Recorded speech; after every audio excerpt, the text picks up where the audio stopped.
শিয়া ও সুন্নি সবার যদি রাসূল একজনই হয়, তাহলে শিয়াদের আলাদা হাদিস গ্রন্থ কেন? কেন শিয়া অনুসরণ করে না সুন্নি তরিকা? বিপরীতে সুন্নিরা কেন বলে যে শিয়া হচ্ছে কাফির?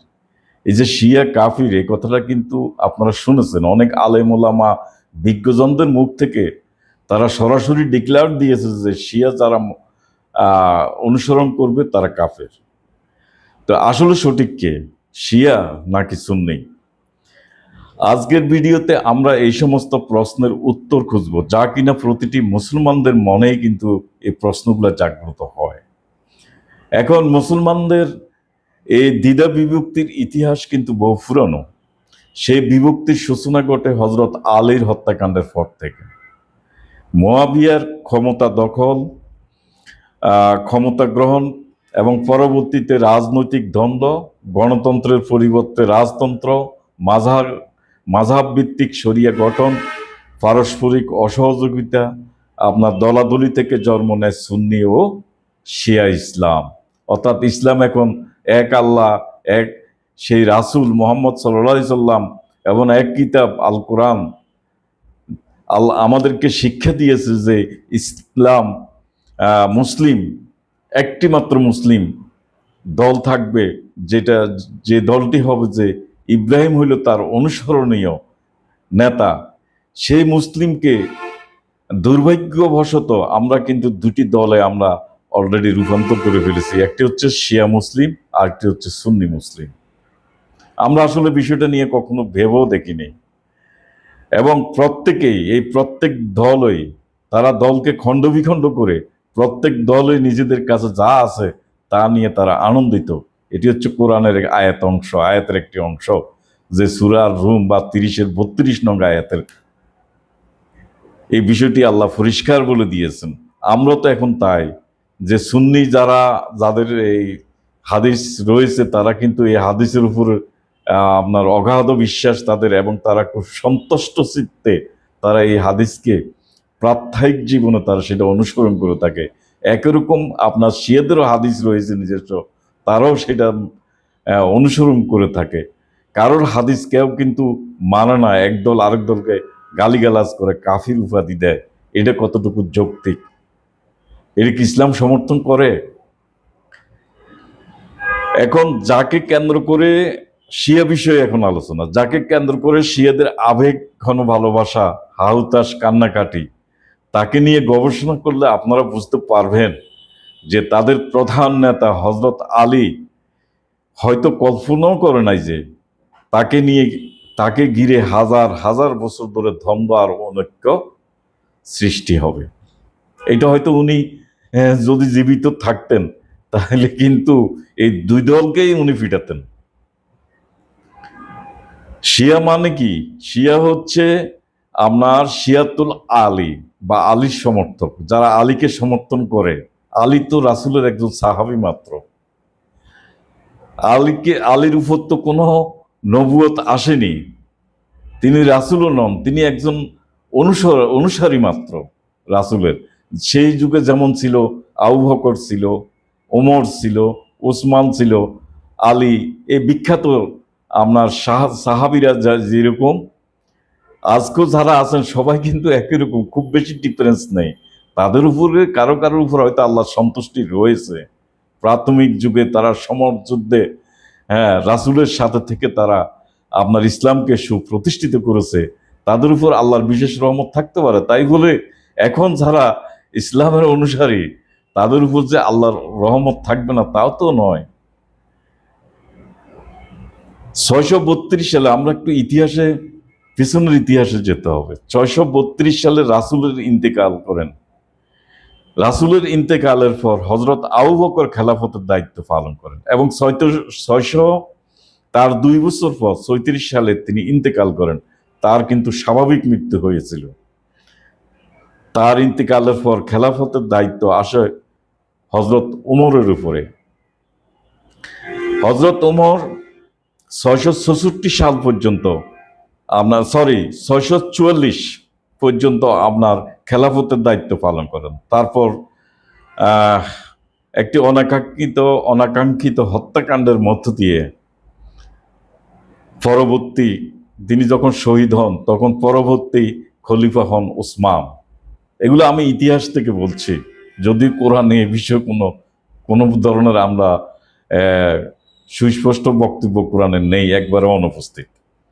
এবং ওমরের হত্যাকাণ্ডের পর হজরত ওসমান তিনি খেলাফতের দায়িত্ব পালন করেন এবং 656 সালে আবার ওসমানকে হত্যা করা হয় এবং ওসমানের হত্যার পরে হজরত আলী তিনি খেলাফতের দায়িত্ব পালন করেন। এই যে খেলাফতের যে ইতিহাস থেকে আমরা যে খেলাফত শব্দটা আমরা পাচ্ছি, রাসূল কি এই খেলাফত প্রতিষ্ঠা করে গেছেন বা রাসূল কি খেলাফতের দায়িত্ব পালন করেছেন? যদি রাসূল খেলাফতের দায়িত্ব পালন করেন তাহলে আমরা কেন ইসলামের 4 খলিফা বলি? এটাও কিন্তু একটা প্রশ্ন, এগুলো নিয়ে ভাবনার বিষয় রয়েছে। ইসলামের খলিফা তো মূলত প্রথম দিকের 5 জন খলিফাই হবে নাকি? এবং তারপরও তো আরো অনেক খলিফা এসেছে।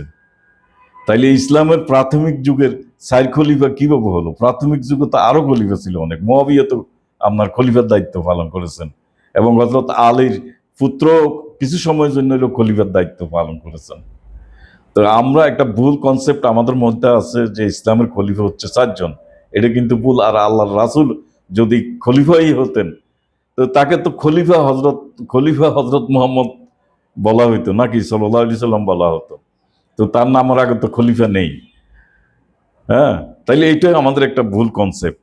এখন ধরেন 661 সালে আপনার আলীকে হত্যা করা হয়। আলীর হত্যাকাণ্ডের পরে আলীর বড় ছেলে আপনার হাসান বিন আলী তাকে কিছু সময়ের জন্য তাকে খেলাফতের দায়িত্ব প্রদান করা এবং তিনি খেলাফতের দায়িত্ব পালন করেন।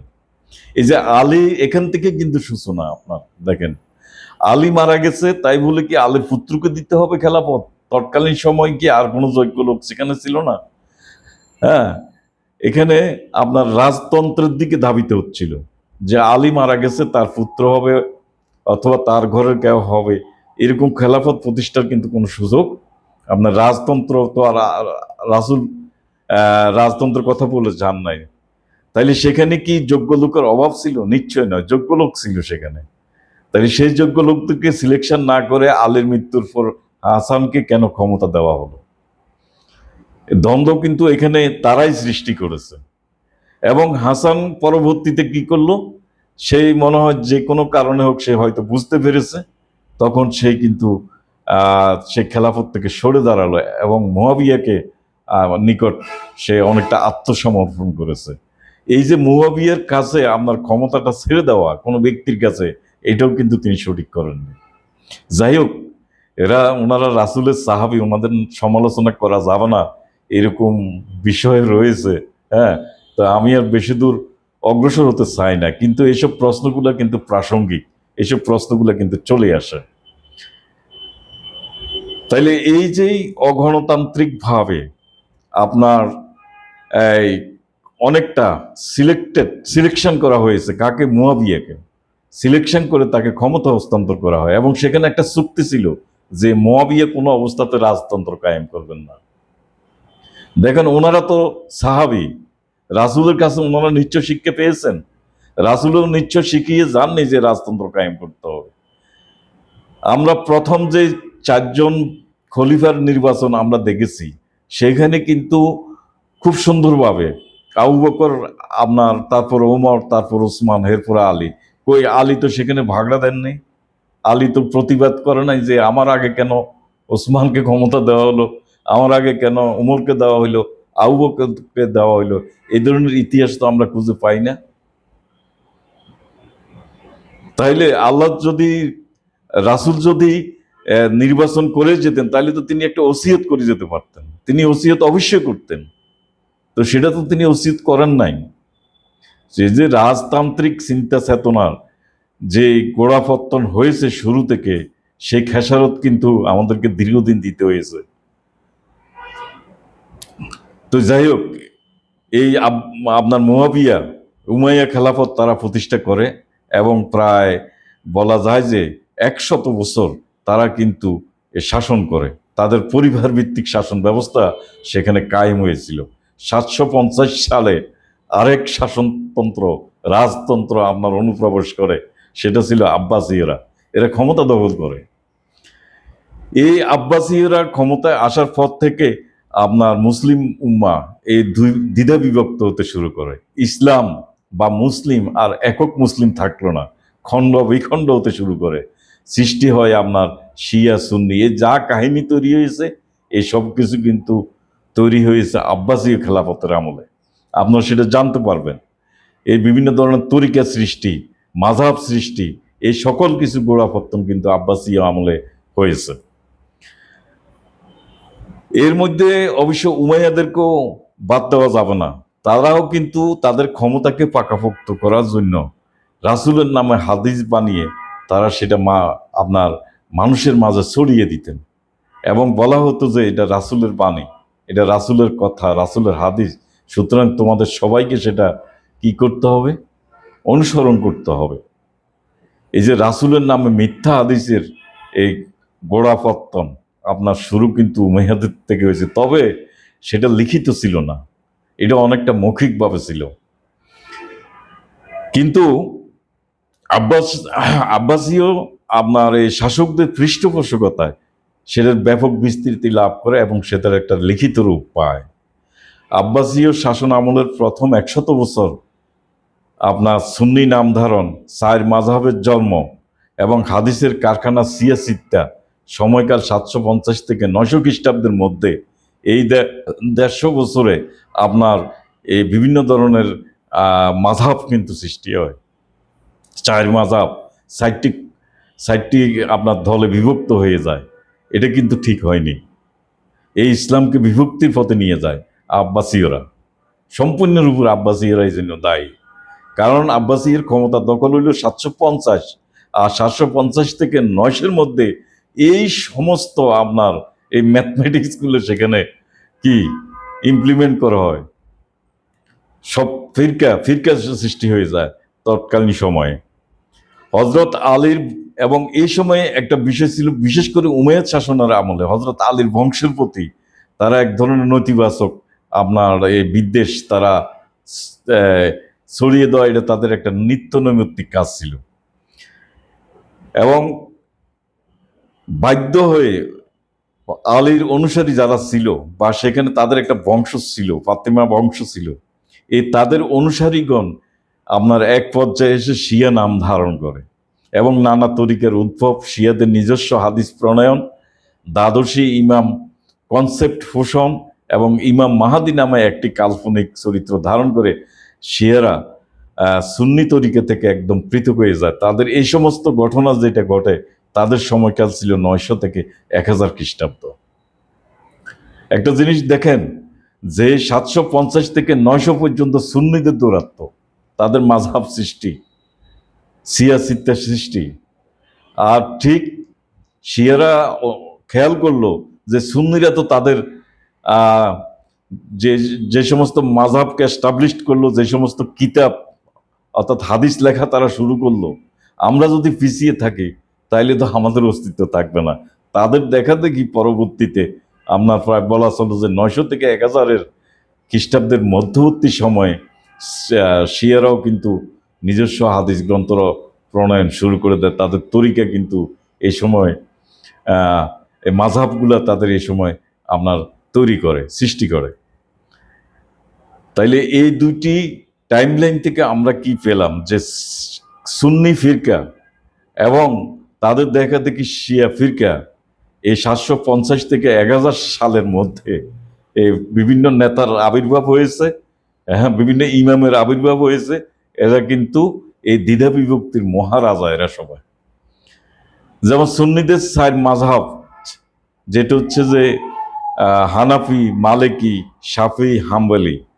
হ্যাঁ, উমাইয়া ও আব্বাসীয় খেলাফতের শুরুতে এই 4 মাযহাবের কিন্তু উত্থান ঘটে। আর জন্ম ও মৃত্যুর ভিত্তিক মাযহাব সৃষ্টির টাইমলাইনগুলো আপনাদের সামনে তুলে ধরতেছি। সেটা হচ্ছে 699 থেকে 767 আবু হানিফার, আপনার এই সময় আবু হানিফার জন্ম মৃত্যু। তাইলে 699 থেকে 767, তাইলে টাইমটা কিন্তু উমাইয়াদের শেষ এবং আব্বাসীয়দের শুরু। এর মধ্যে এই হানাফি সাহেব, তিনি কিন্তু হানাফি মাযহাবের ভিত্তি কিন্তু তিনি রচনা করেন। তার আগে কিন্তু কোনো হানাফি বলতে কোনো কিছুই ছিল না। আর 711 থেকে 795 পুরোটাই কিন্তু আব্বাসী আমল। মালিক ইবনে আনাস, তিনি মালিকি মাযহাবের ভিত্তি রচনা করেন। 767 থেকে আপনার 820, মনে হয় যেন ঠিক একজনের দেখা দেখে আরেকজন লেখা শুরু করছে। আল শাফি, শাফি মাযহাবের ভিত্তি রচনা করেন। এবং 780 থেকে 855, টাইম লাইনগুলো দেখলে বুঝতে পারবেন যে একজন একজন আরেকজনকে অনুসরণ করেছে। যে আহমদ ইবনে হাম্বল, যিনি হাম্বলি মাযহাবের ভিত্তি রচনা করেন। এবং সিয়াসিত্তা বা 6 হাদিস প্রণয়নকারীর জন্ম মৃত্যু এক ভিত্তিক একটা টাইম লাইন আপনাদেরকে বলছি। 810 থেকে 870, আব্বাসী আমলেই। আপনার মোহাম্মদ এই আল বুখারি জন্ম ছিল 810, ধরেন হাদিস লেখা শুরু করলো 830 থেকে। এই শুরু হলো হাদিসের কারখানা। এবং এই একজনের সাথে একজনের কিন্তু ভালো রিলেশন, ক্লোজ রিলেশন ছিল, শিক্ষক কিন্তু ছাত্র। তাইলে বুখারি হাদিস সংকলন হয়। এবং 821 থেকে 875, আর টাইম লাইনগুলো দিচ্ছি জন্ম এবং মৃত্যু ভিত্তিক টাইম লাইন। যে মুসলিম ইবনে আল হিজাজ সহি মুসলিম সংকলন করেন। এবং 817 থেকে 889 আপনার সুনান আবু দাউদ সংকলন করেন। 824 থেকে 892 আল তিরমিজি জামে, এটা তিরমিজি সংকলন করেন। এবং 824 থেকে 887 ইবনে মাজাহ, সুনান ইবনে মাজাহ যেটা সংকলন করেন। এবং 829 থেকে 915 নাসাই, যেটা সুনান আল নাসাই সংকলন করেন।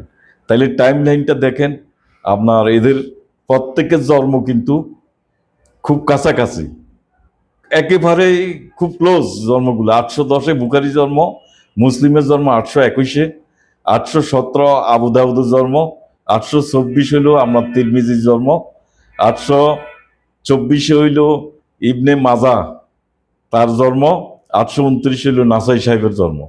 তাইলে দেখেন এই সবগুলো কিন্তু আগে পরে কারো কোনো জন্ম হয় নাই। রাসূলের সময় এরকম কোনো হাদিস লেখকের জন্ম হয় নাই। এবং সবগুলো হাদিসের সংকলন হয়েছে কখন? এই আব্বাসীয়দের ক্ষমতার আপনার শুরুর দিকে। এবং সবার জন্ম কিন্তু পাশাপাশি, সবাই কিন্তু ওই এলাকা প্রায় একই এলাকা ভিত্তিক। এই ইরাক ইরান অঞ্চল, এতদ অঞ্চলের মধ্যে তাদের জন্ম মৃত্যু, তাদের অবস্থান তো এতদ অঞ্চলে ছিল। কি সুপরিকল্পিত ভাবে। এখন ওস্তাদ লিখেছে, ছাত্র না লিখলে হয়? ছাত্র বুদ্ধি কি কম নাকি ওস্তাদের চাইতে? এই একজনের দেখা দেখি আরেকজন আপনার হাদিস লেখা শুরু হয়ে গেল। এই যে হাদিসের কারখানা আমি বলি প্রায় সময় যে আপনার এখানে গড়ে উঠে। অথচ এদের কারোর ভাষা কিন্তু আরবি ভাষা না, অধিকাংশ এর হইল ফার্সি ভাষার লোক। ফার্সি ভাষার লোক 5,000-6,000 কিলোমিটার দূরে গিয়ে আপনার সেখানে তাকে হাদিস সংগ্রহ করতে হয়। কেন? মক্কাতে যেখানে রাসূলের জন্ম, যেখানে মক্কা কাবা আপনার ঘর অবস্থিত, যেখানে ইসলামের ইতিহাসের সূচনা এবং শ্রেষ্ঠ যেখানে হয়েছে, সেখান থেকে কোনো হাদিস লেখকের জন্ম হয়নি নাকি? তারা কোনো কিছুই বুঝতো না? তাইলে প্রায় 100 বছরের মধ্যে 4 মাযহাব ও 6 হাদিসে জন্ম হয়েছে। এরা হইল সুন্নি। তাইলে সুন্নি জন্ম কখন? রাসূলের তো ওই রেফার্ড করে যান নাই। রাসূল বলে যান নাই যে আমার পরে 4 মাযহাব সৃষ্টি হবে, তোমরা যে কোনো এক মাযহাবকে অনুসরণ করবা, হ্যাঁ সেটা হবে সুন্নি মাযহাব। রাসূল কি এই কথা বলে গেছেন? নাকি শিয়াদেরকে এরকম কোনো অনুমোদন দিয়ে গেছেন? দিয়ে যান না। এখন শিয়াদের মাযহাবটা দেখেন, এই এই টাইম লাইনটা দেখলে আপনারা বুঝতে পারবেন যে একটা তো সুন্নি মাযহাব সৃষ্টি হলো। এই সুন্নিকে আপনার তরিকাকে অনুসরণ করে তারা একটা গ্রুপ আবার দাঁড়াইয়া গেল। ওই এলাকা কিন্তু একই। এই যে আমরা সিরিয়া, বাগদাদ, এত অঞ্চল, এই অঞ্চলের মধ্যে যত সব হাদিসের কারখানা গড়ে ওঠে। এবং সেখানে এই শিয়া মাযহাবের আগে কিন্তু ছিল না এইসব। শিয়া মাযহাবের সৃষ্টি এবং কিতাব রচনা 632 খ্রিস্টাব্দে রাসূলের ইন্তিকালের পর। 699 থেকে 765, 699 ছিল তার জন্ম। জাফর আল সাদিক, এই ভদ্রলোক হইল শিয়া ইসলামের জনক। শিয়া ইসলামের জনক 699 থেকে 765 হলো তার জন্ম এবং মৃত্যুর টাইম লাইন আমি বলেছি। তাইলে জাফর আল সাদিক আপনার 699 বা 702 থেকে 767, সরি, জাফর আল সাদিক হইল 702 থেকে 765, আর আবু হানিফা যে হানাফি মাযহাব তৈরি করলো তার জন্ম হইল আপনার 699 থেকে 767। ওই উমাইয়াদের শেষ এবং আব্বাসীয়দের শুরু, এই সময়কালের মধ্যে দুই নেতা কম্পিটিশন দিয়ে কিন্তু আপনার বিভিন্ন মাযহাব তৈরি করলো। একজন শিয়া নাম ধারণ করলো, আর একজন ধারণ করলো সুন্নি। কি অদ্ভুত ব্যাপার! এই ঘটনা তো সবাই জানা নেই, এই বিষয়গুলো কারোরই আসলে অনেকেরই জানা নেই। তাইলে এই দুই লোক কিন্তু একজনের বাড়ি মদিনায়, আরেকজনের বাড়ি হলো আপনার সেই ইরাকে, এবং দুইজনের সাথে নাকি 2 বছরের জন্য তারা খুব ক্লোজ কন্ট্যাক্টে ছিল, কেবল ছাত্র শিক্ষক এরকম একটা সম্পর্ক ছিল। তাইলে আপনারা দেখেন, এই যে এতক্ষণ এর আগে তো বললাম যে সুন্নি মাযহাব, সিয়া সিত্তা 6 হাদিস, বিশেষ বিশেষ গ্রন্থ হিসেবে 6টি হাদিস এবং 4 মাযহাব।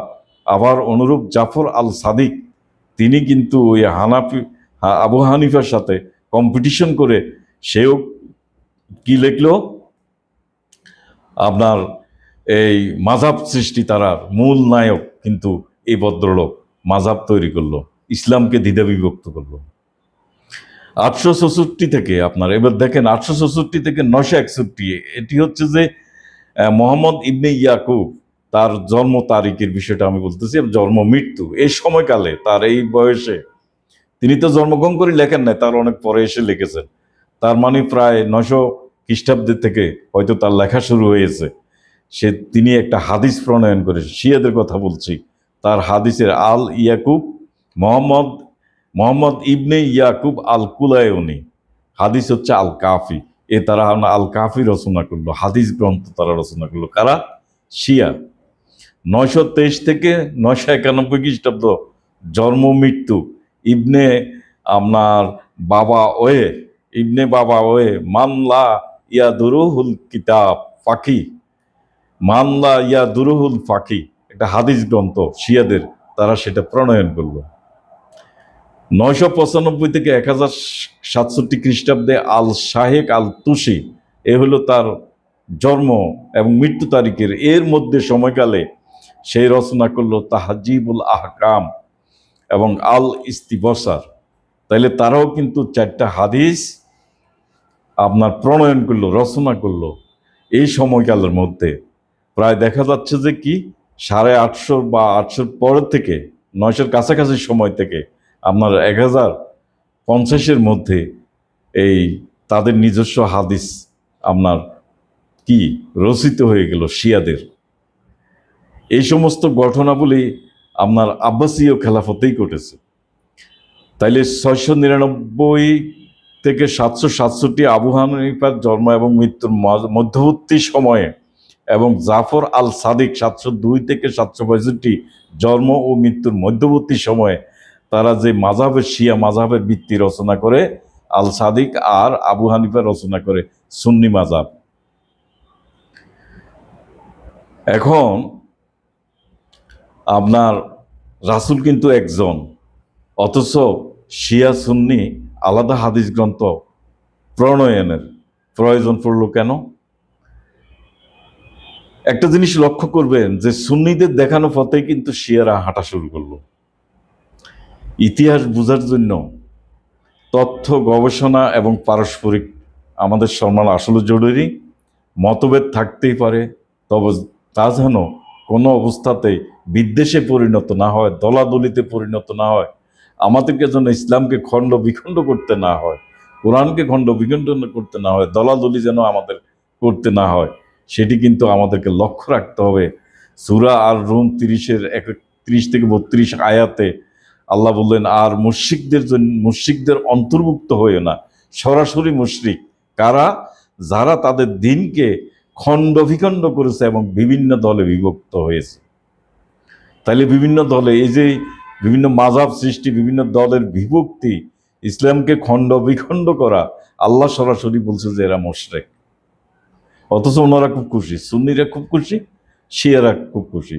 তার মানে আল্লাহ এই দুটো গ্রুপের কাউকে কিন্তু আল্লাহ এই দুটো গ্রুপে যারা বিভক্ত হয়েছে, যারা খণ্ড বিখণ্ড করেছে, পুরোটা তো একটা দিন নাকি? দিন ইসলাম, অর্থাৎ এই ইসলামকে যারা বিভক্ত করেছে, শিয়া ইসলাম এবং সুন্নি ইসলামে পরিণত করেছে, আল্লাহ তাদেরকে সরাসরি অ্যাড্রেস করেছেন মুশরিক হিসাবে।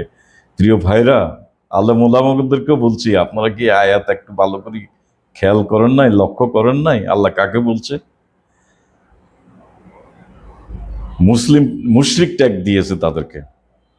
এবং তারা প্রত্যেকে কি দলই নিজেদের কাছে যা আছে তা নিয়ে তারা আনন্দিত। আয়াত, কোরআনের আয়াত, আল্লাহ বলেছে এরা কিন্তু মহা খুশি, মহা আনন্দিত। দেখেন তারা কিন্তু একজন আরেকজনের, একজন বলে কি সুন্নি বলে যে তারাই একমাত্র জান্নাতি, আবার শিয়া বলে যে তারাই একমাত্র জান্নাতি, মুসলিম বলে শিয়া কাফের, শিয়া বলে মুসলিম কাফের। যে যেটা পেয়েছে সেটা নিয়ে তারা মহা আনন্দিত, তারা কিন্তু সন্তুষ্ট। অথচ আল্লাহ সতর্কবার্তা দিয়েছেন, হ্যাঁ, যে তোমরা মুসলিম নও, যারা শিয়া মুসলিম বানিয়েছ, যারা সুন্নি মুসলিম রচনা করেছ, বানিয়েছ, খণ্ড বিখণ্ড হয়েছ, দিনকে বিভক্ত করেছ, তোমরা হচ্ছে মুশরিক। তো আল্লাহর এই মেসেজ আমরা নেব না? তার মানে আমরা কি পেলাম? আসলে কেহই কি সঠিক মুসলিম নয়, মুশরিক। আল্লাহ সবাইকে হেফাজত করুক। তাইলে আমাদেরকে একটু গভীর দৃষ্টি দিয়ে আমাদেরকে দেখতে হবে। পরিষ্কার কিছু কোরআনের আয়াত এই সংক্রান্ত রয়েছে, এগুলো আমাদেরকে একটু গবেষণা করতে হবে। তো ভিডিওটি যদি আপনার ভালো লাগে তাহলে লাইক দিন, আপনার মতামত কমেন্টে লিখুন, এবং ইসলামের ইতিহাস ভিত্তিক গবেষণাধর্মী ভিডিও পেতে আমাদের চ্যানেলটি সাবস্ক্রাইব করুন। সবাই ভালো থাকুন।